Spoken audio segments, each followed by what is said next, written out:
Hello there.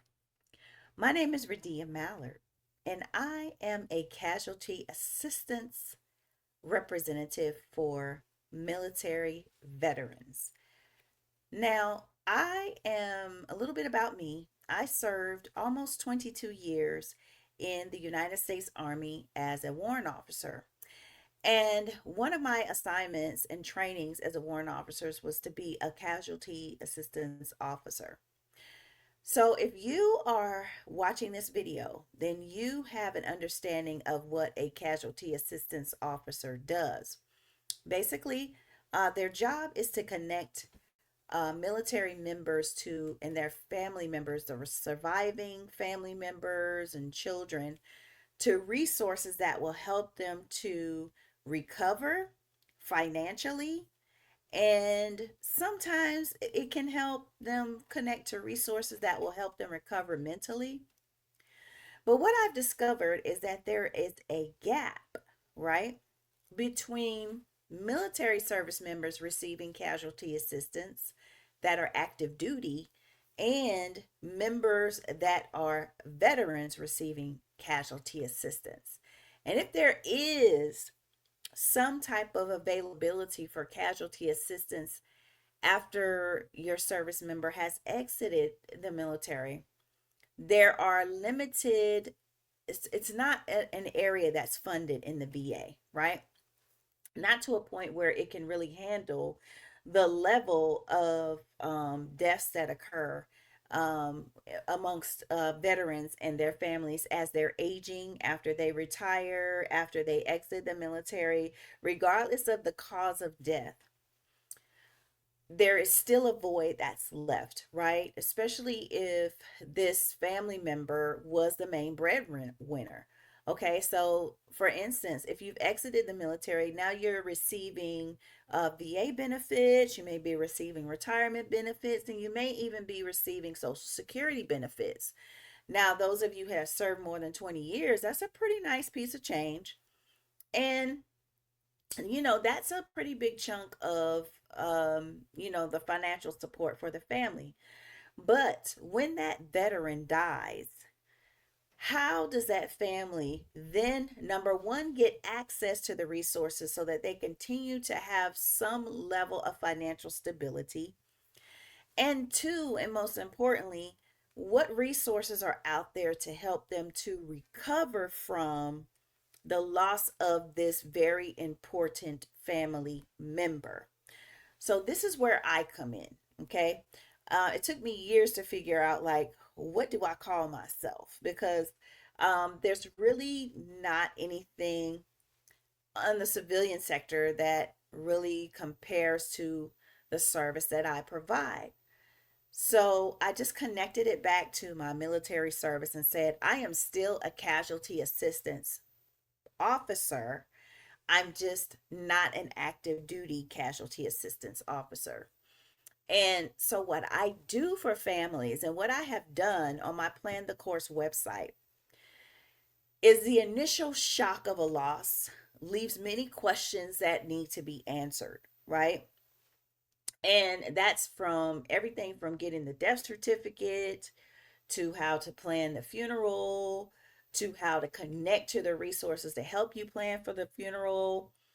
So those things my Plan the Course website has, but my main primary focus is getting veterans, the survivors of the loss of a service member, the resources they need into their hands, functional resources, right?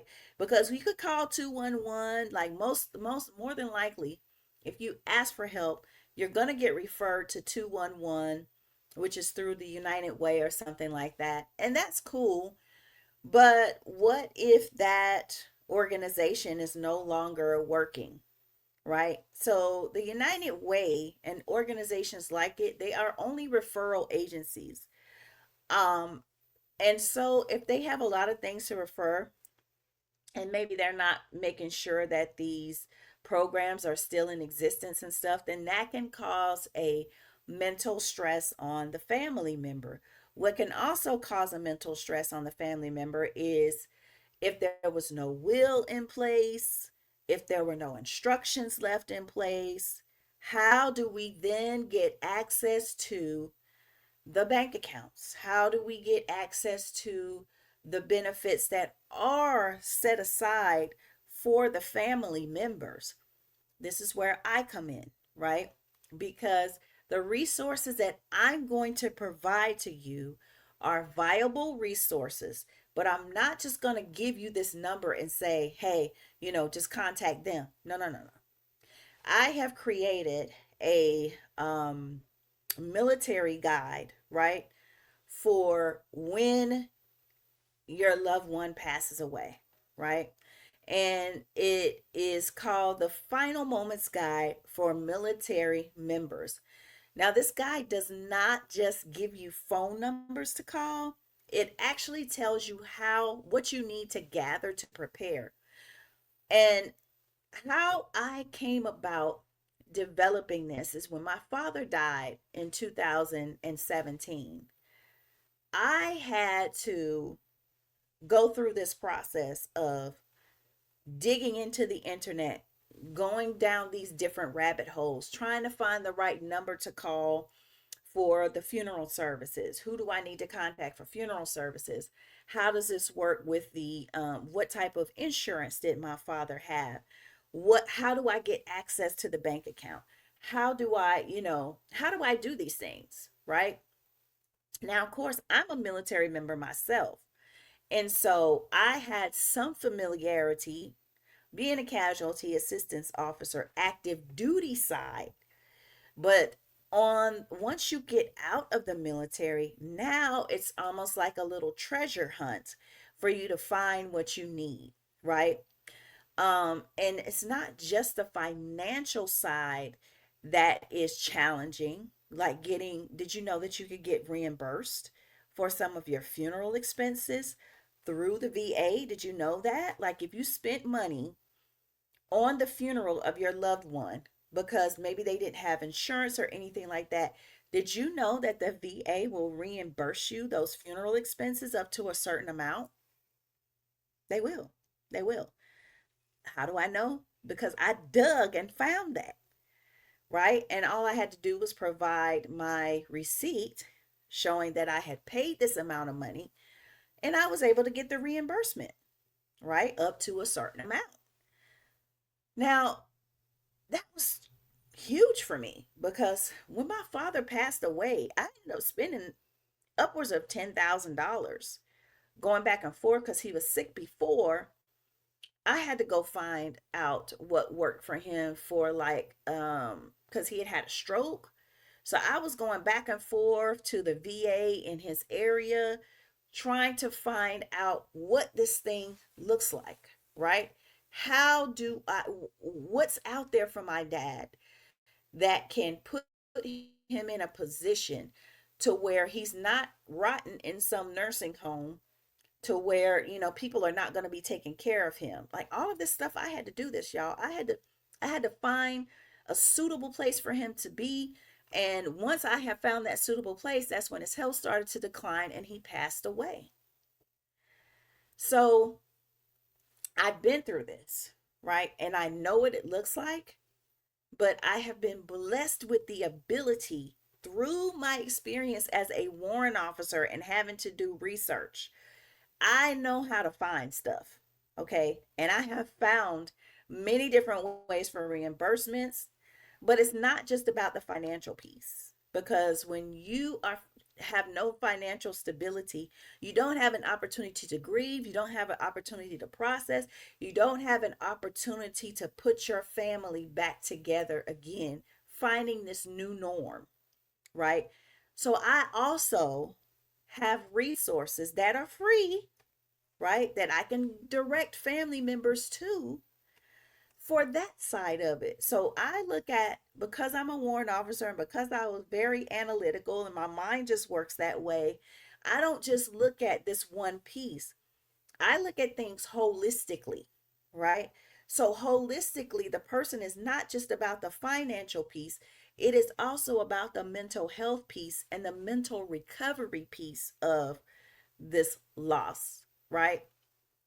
We don't want to fall into depression. We don't want to be in this mode where we're constantly go, go, go, go, go. And I'm a combat veteran, so like guys, like I know what that looks like, right? And I have always been of the thought, okay, so there's this movie called Robots, right? And their main thing was see a need, fill a need. That's my thought process, right? I have always been of the thought that if I identify a problem and I have a solution, it's not just for me, it's for me to help other people with this solution. Okay. I have also developed a course that I haven't quite released yet because I'm trying to get it perfected, right? But regardless of whether this course is complete or not, the resources that are a part of this course are still there. The resources are still there, and how to get to those resources are still there.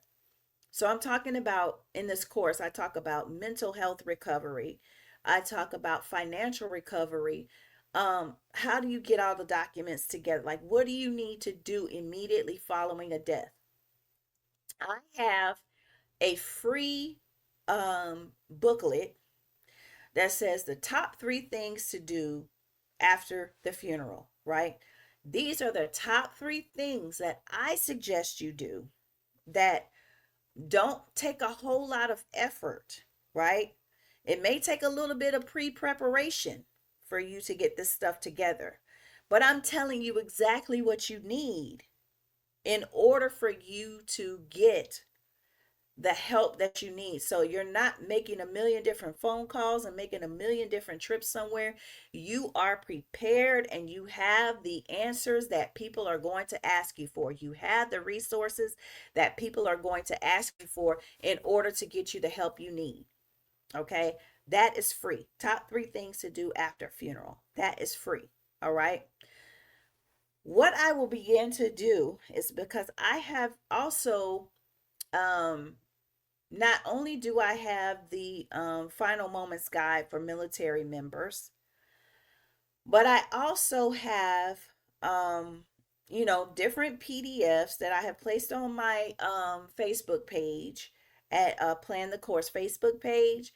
I have some resources there, but I'm also going to be doing just little short video series on different things that you need to be thinking about before your loved one is gone. These are things you need to be thinking about as a family, okay?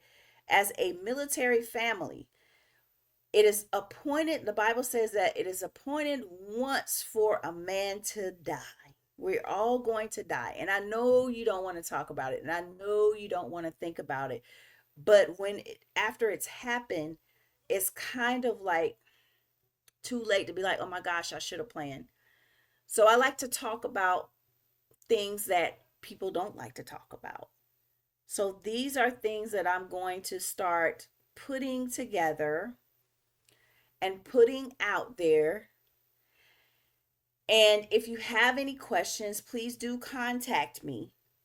If you contact me at questions@planthecourse.com, again, that's questions@planthecourse.com. I will be more than happy to respond to you within 24 hours.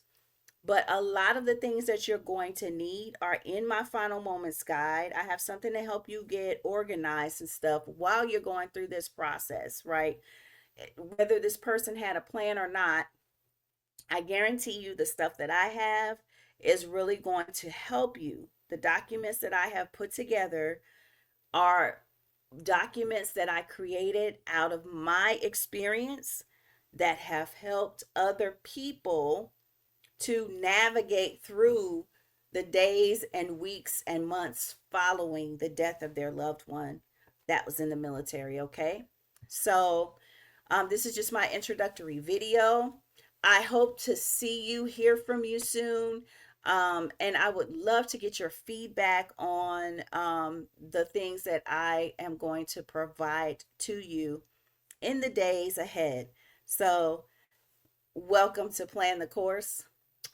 I am Radiah Mallard. I am your Casualty Assistance Officer for veterans and their families. And I look forward to talking with you soon. Have a blessed day.